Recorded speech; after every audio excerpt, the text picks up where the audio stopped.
रुकिए, क्या आप लैपटॉप पावर ऑन प्रेस करना चाहते हैं?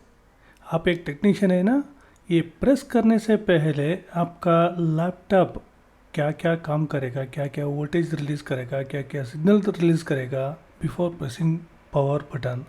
अब तक जो कल तक जो जो सेक्शन था ना, एक एक वीडियो, वो सभी में एक एक सेक्शन के बारे में मैं आपको डिटेली बता दिया। अभी आप प्रेस करने के लिए रेडी है, लेकिन और एक बार ग्लांस करेंगे। ओके, क्या वोल्टेज के बाद क्या क्या आएगा, फाइनली आप पावर बटन प्रेस कीजिए। पहले आपको क्या मिला था, पहले क्या चाहिए, पहले आपको मदरबोर्ड कौन सा है, कौन सा जनरेशन का है, वो आप चेक करना चाहिए। देखिए इधर मैं आपको क्या इंस्ट्रक्शन दिया था। ये 10 जनरेशन का मदरबोर्ड LA-K201P, ये HP का है। ओके, ये मदरबोर्ड के अनुसार क्या क्या वोल्टेज और क्या क्या signal before pressing power button आना चाहिए, वो पूरा का पूरा हम फिर से एक ग्लांस करेंगे। ओके, आपका पार्ट नंबर क्या है, LA-K201P। ओके, ये पार्ट नंबर। इसके अनुसार क्या क्या सोर्स आना चाहिए वो देख लेंगे। पहले कौन सा भी लैपटॉप हो, कौन सा भी मदरबोर्ड हो, दो टाइप्स का सोर्स रहेगा, एक बैटरी साइड का और एक अडाप्टर साइड का। पहले कौन सा अडाप्टर है ना, देखिए HP में यही है DC जैक।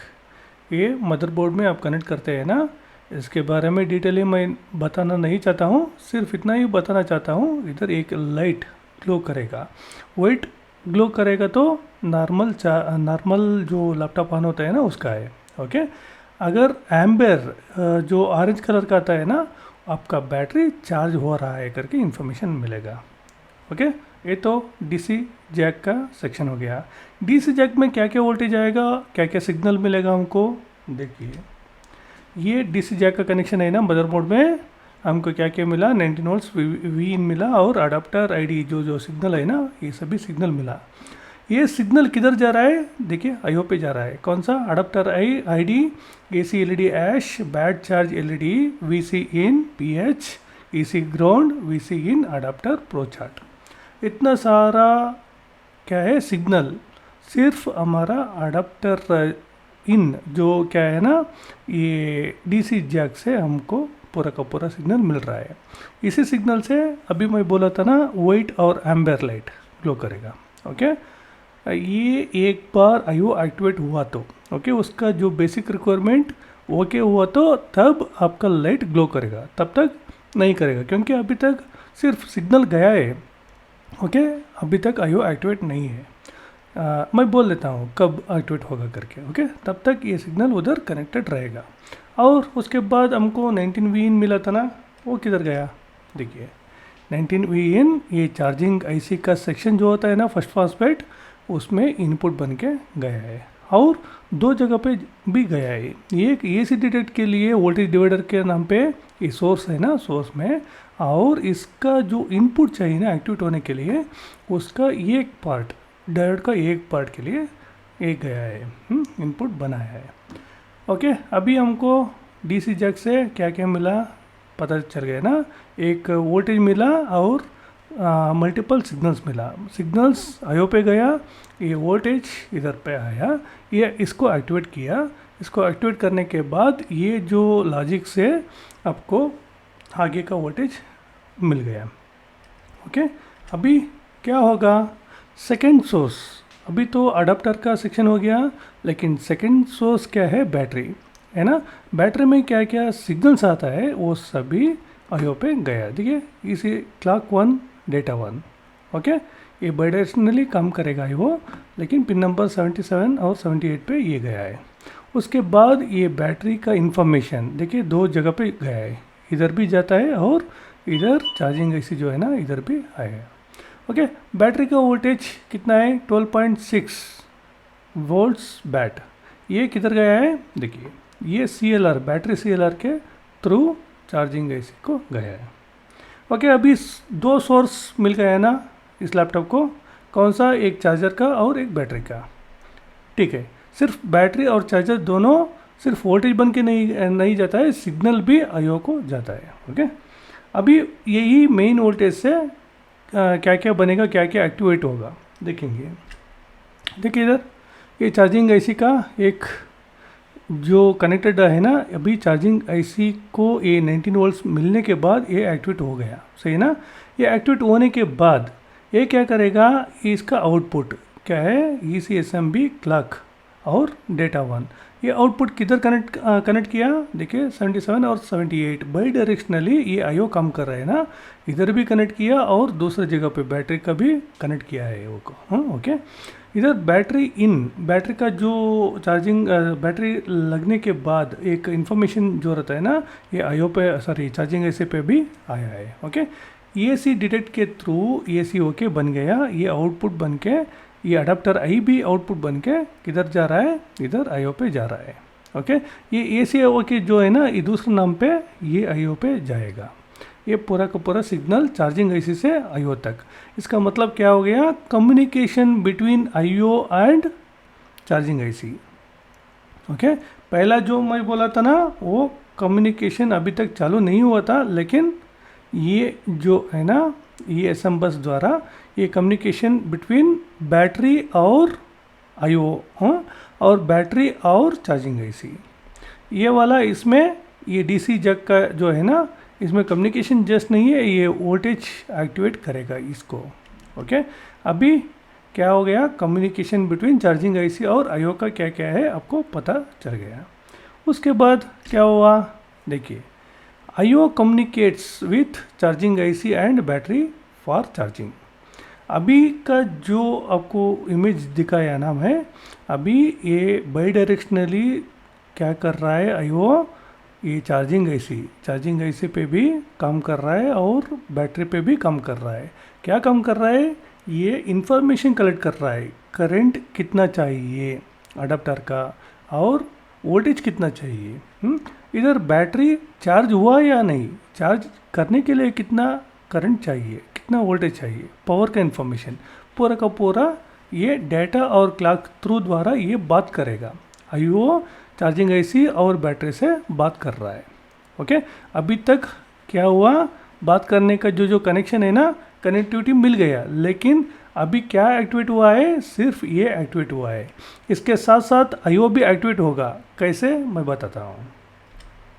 देखिए अभी ये चार्जिंग आईसी, सही ना, ये चार्जिंग आईसी अभी एक्टिवेट कैसे हुआ था, आपका जो DC इन का वोल्टेज था ना, उससे ये एक्टिवेट हुआ था।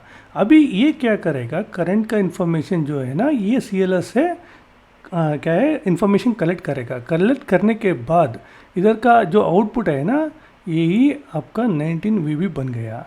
लेकिन ये 19 VB सिर्फ 19 वोल्ट्स का ही नहीं है, 19.5 जो अडाप्टर वोल्टेज आता है ना, उसका ही नहीं, ये बैटरी का भी होता है। देखिए अभी आपका अडाप्टर रिमूव किया, आप बैटरी कनेक्ट किया, उसका इधर बैटरी का वोल्टेज इधर आएगा।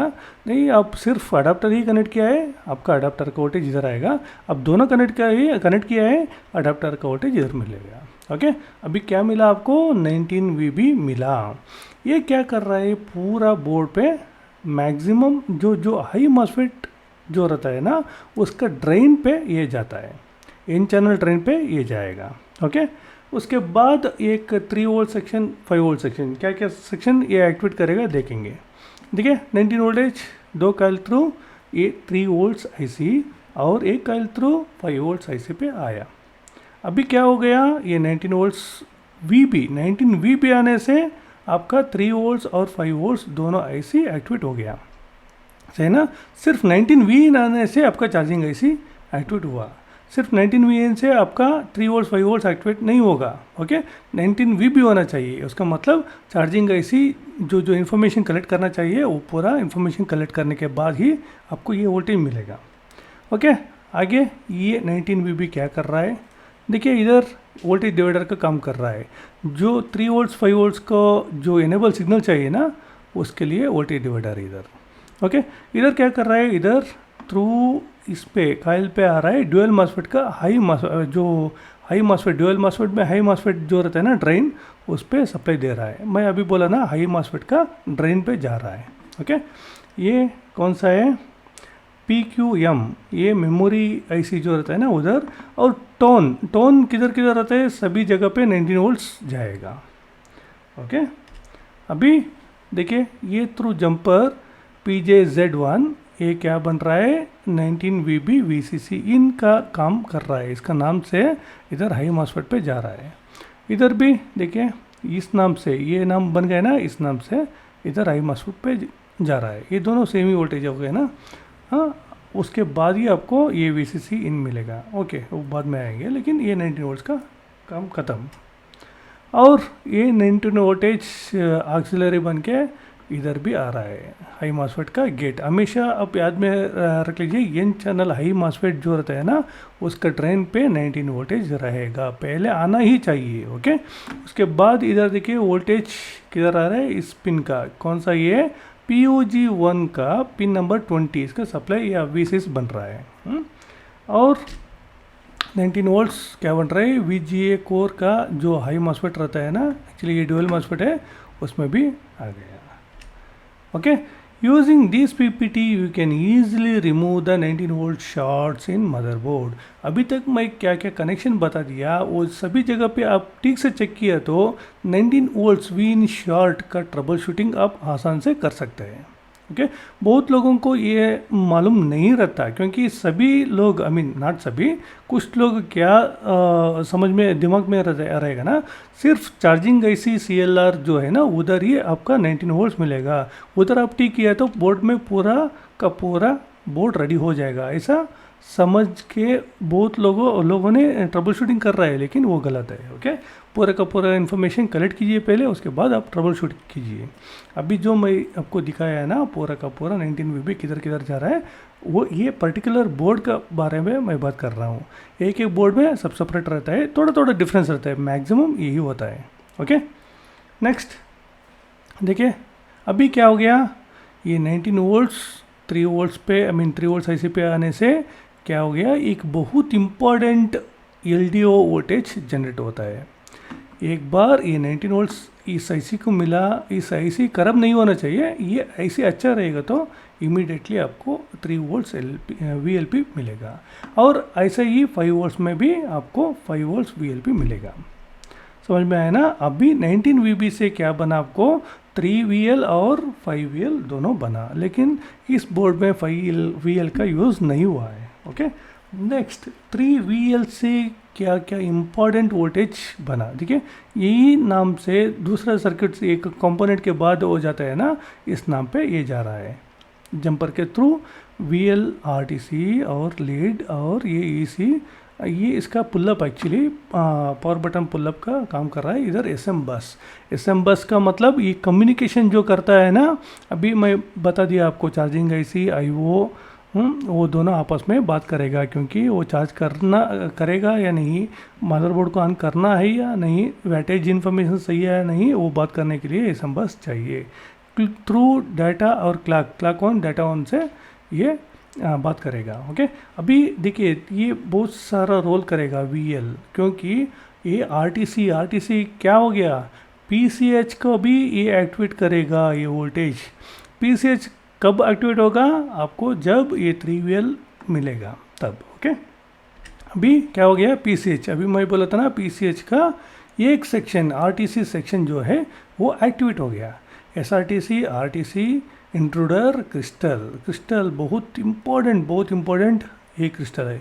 क्रिस्टल से आपको सिग्नल नहीं आए तो आपका 100% बोर्ड डेड ही रहेगा। ओके, ये क्रिस्टल सही होना चाहिए। ये क्रिस्टल पावर बटन प्रेस करने से पहले ही आपको ये मिलेगा। ओके, आपको पता चला ना अभी क्या हो गया, 3 वोल्ट्स VL मिला, 3 वोल्ट्स VL से आपका पहला सेक्शन ये PCH में बहुत सारा ब्लॉक्स रहेगा, उसमें से एक ब्लॉक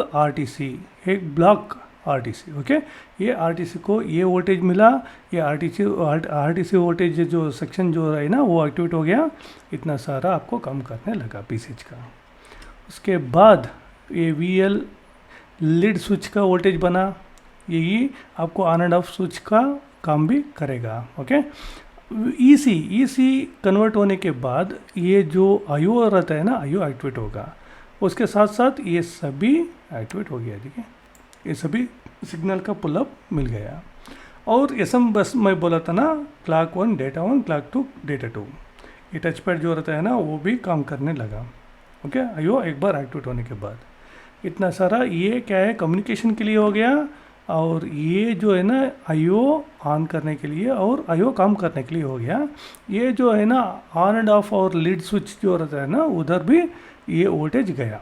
ये लीड बहुत इंपॉर्टेंट रोल करेगा, ये डिसेबल हुआ तो आपका मदरबोर्ड डेड रहेगा। ओके, अभी आईओ का बारी। आईओ में क्या क्या मिला, जो अडाप्टर का जो चार्जिंग आईसी जो है ना उधर का पूरा सिग्नल मैं इधर लिख लिया हूँ। उसके बाद और भी कुछ सिग्नल आएगा, बोर्ड आईडी का मतलब आपको उमा या डीएस जो रहता है ना उसका इन्फॉर्मेशन भी इधर गया। ओके, इधर RTC RST, EC RTC RST actually आपको लास्ट में जाता है, लेकिन आपको ऐसे ही लिखा हूँ। आरएसएम आरएसटी वो अलग रहता है, लेकिन आरटीसी आरएसटी भी इधर देखने के लिए मिल रहा है। लिड स्विच ऑन, जो पावर बटन मैं बोला था ना, ये सिग्नल जाना चाहिए। वो जो लीड का जो है ना वो सप्लाई देगा, लेकिन ये जो है ना लीड स्विच और ऑन एंड ऑफ ये दोनों सिग्नल है। ये सिग्नल वो लीड जो वोल्टेज रहता है 3VL उसको पुलअप करके वो वोल्टेज थ्रू द्वारा ये सिग्नल जाएगा। ओके, अभी इतना सारा आने के बाद अभी क्या हो गया, ये दो इम्पॉर्टेंट सिग्नल छोड़ देगा, आउटपुट देगा। क्या आउटपुट, ईसी ऑन और मेन ऑन। ये ऐसे ही नहीं आएगा, ये सभी का सभी इंफॉर्मेशन सही होना चाहिए, उसके बाद ये दोनों मिलेगा। ओके, इसमें और कुछ ये सही हो या नहीं फिर भी ये ईसी ऑन आपको बनेगा। ओके, ये कंपोनेंट की वजह से भी हो सकता है, लेकिन एक्यूरेटली ये सिग्नल आना ही चाहिए। ओके, बीच बीच में आपको वोल्टेज नहीं मिला तो इसका रिस्पॉन्सिबल नहीं रहता, लेकिन ये ऑन ही आएगा। ओके, ईसी ऑन और मेन ऑन दोनों आ गया। दोनों आने के बाद क्या हो गया, देखिए ये ऑलवेज कौन सा ऑलवेज, 3 वोल्ट्स ऑलवेज और 5 वोल्ट्स ऑलवेज रिलीज हो गया। किधर से, 3 वोल्ट्स का और 5 वोल्ट्स का आईसी जो है ना उधर से रिलीज हो गया। एक बार 3 वोल्ट्स ऑलवेज और 5 वोल्ट्स ऑलवेज आने के बाद देखिए इतना सारा वोल्टेज आपको देखने के लिए मिला। उसमें देखिए कोर विड 0 और विड 1 ये दोनों भी है। ये एक्सिलरी वीसीसी इनका काम करेगा। ओके, वो एक्टिवेट करने का काम ये करेगा। और देखिए प्राइम, डेटा, क्लॉक, सब बहुत सारा वोल्टेज है, डी माइक सभी है। एक बार आराम से चेक कीजिए। ओके, इसका भी 5 वोल्ट्स ऑलवेज का भी इतना सारा वोल्टेज आपको देखने के लिए मिलेगा। जो लाइट एलईडी लाइट ग्लो करेगा ना, ये 5 वोल्ट्स आने से ही आपको लाइट ग्लो करेगा। ओके, ये आने के बाद क्या हो गया, ये प्राइम को लेके आया ना। अभी देखिए प्राइम एक बार एक्टिवेट हुआ तो प्राइम का सब वोल्टेज क्या क्या पुलअप का सिग्नल इधर है और क्या क्या मेन वोल्टेज इधर है, सभी के सभी इधर लिस्ट है। आप आराम से चेक कीजिए कितना सारा वोल्टेज, ये जो मेन पावर मैनेजमेंट के लिए क्या क्या होना चाहिए वो सभी के सभी वोल्टेज इधर से ही मिलेगा। मेनली क्या है, वेक ऐश, पावर बटन लो, अलर्ट और 2-3 ये important voltage SPI. Okay, data, clock, SMB, ये बहुत सारे इम्पोर्टेंट सिग्नल्स है। ओके, अभी ये भी है डीबग सीपीयू, अलर्ट, बैट लो और एसी प्रेजेंट भी इसमें आना चाहिए। ओके, ठीक है, लेकिन अभी क्या हो गया ना, पहला इसका सेक्शन क्या है, आरटीसी सेक्शन वो एक्टिवेट हो गया। आपको 3 volts always, 5 volts always, 3 volts always आने के बाद जो प्राइम वोल्टेज पीसीएच का वोल्टेज कन्वर्ट होता है ना, उसमें इतना सारा वोल्टेज आपको देखने के लिए मिलेगा। ओके, इसके बाद क्या होगा, आईओ ने और 3 वोल्टेज रिलीज करेगा। कौन सा, PCH power enable, PCH power okay और आरएसएम आरएसटी। देखिए ये ऐसे ही ये नहीं रिलीज करेगा, इसका जो प्रीवियस का वोल्टेज सभी होने के बाद ही आपको ये देखने के लिए मिलेगा, पावर एनेबल और power okay. PCH power okay का मतलब क्या हो गया, पीसीएच को जो जो चाहिए पूरा का पूरा वोल्टेज सही है। ओके, पूरा का पूरा वोल्टेज सही है, उसके बाद ही ये वोल्टेज पीसीएच को जाएगा। इसके बदले ये देखिए 3 वोल्टेज के बदले पीसीएच क्या देगा, देखिए पीसीएच पावर एनेबल क्या देगा, 1.8 प्राइम देगा, उसका पावर गुड भी देगा और वीजीपीयू का भी वोल्टेज दे देगा, सिग्नल दे देगा। ओके, इसके बाद ये आईओ ने 3 सिग्नल जो दिए हैं ना, इसके बदले ये क्या करेगा, सस-पी एसएलपी सस-पी आईओ को दे देगा। ये नहीं आया तो 100% आपका बोर्ड ऑन नहीं होगा। ये लास्ट सेक्शन है, क्योंकि इधर आरएसएम आरएसटी आना ज़रूरी होता है। ओके, ये 3 सिग्नल आईओ से आउटपुट होना ज़रूरी होता है। देख लीजिए इधर ये आपको बहुत सारा चीज़ ट्रबल शूट करने के लिए मिलेगा। ये 3 याद में आए तो आपको इमीडिएटली आपको पता चलेगा आईओ एक्टिवेट हुआ या नहीं, आईओ से पीसीएच तक सिग्नल गया या नहीं करके। आप क्या बोलते हैं, सस नहीं मिला तो आपको बोर्ड ऑन नहीं होगा, लेकिन और दूसरा सेक्शन पे आप ढूंढते रहते हैं। लेकिन ये आने के लिए आपका आईओ पूरा सही होना चाहिए, सही ना। उसके बाद इसको क्या मिलेगा, सस्पेंड रिलेटेड वोल्टेज रिलीज करने के लिए पीसीएच ने आईओ को एक कमांड दे देगा। क्यों, इससे पहले जो S5 का स्टेज था पूरा का पूरा ओके है, ओके होने के बाद ही सस्पेंड रिलीज करने का आज्ञा दे देगा। ओके, अभी देखिए सस भी आ गया। उसके बाद का काम क्या है, बहुत इम्पोर्टेंट रोल, अभी लैपटॉप ऑन करने का। ओके, ये ऑन करने के बाद ही आपका रैम और जो S0 का सेक्शन आता है ना, आगे हम चेक करेंगे क्या क्या आएगा करके, वो सभी सेक्शन एक्टिवेट हो जाएगा। ओके, अभी पता चला ना, अभी आप आराम से लैपटॉप ऑन कीजिए, काम कीजिए। Thank you very much.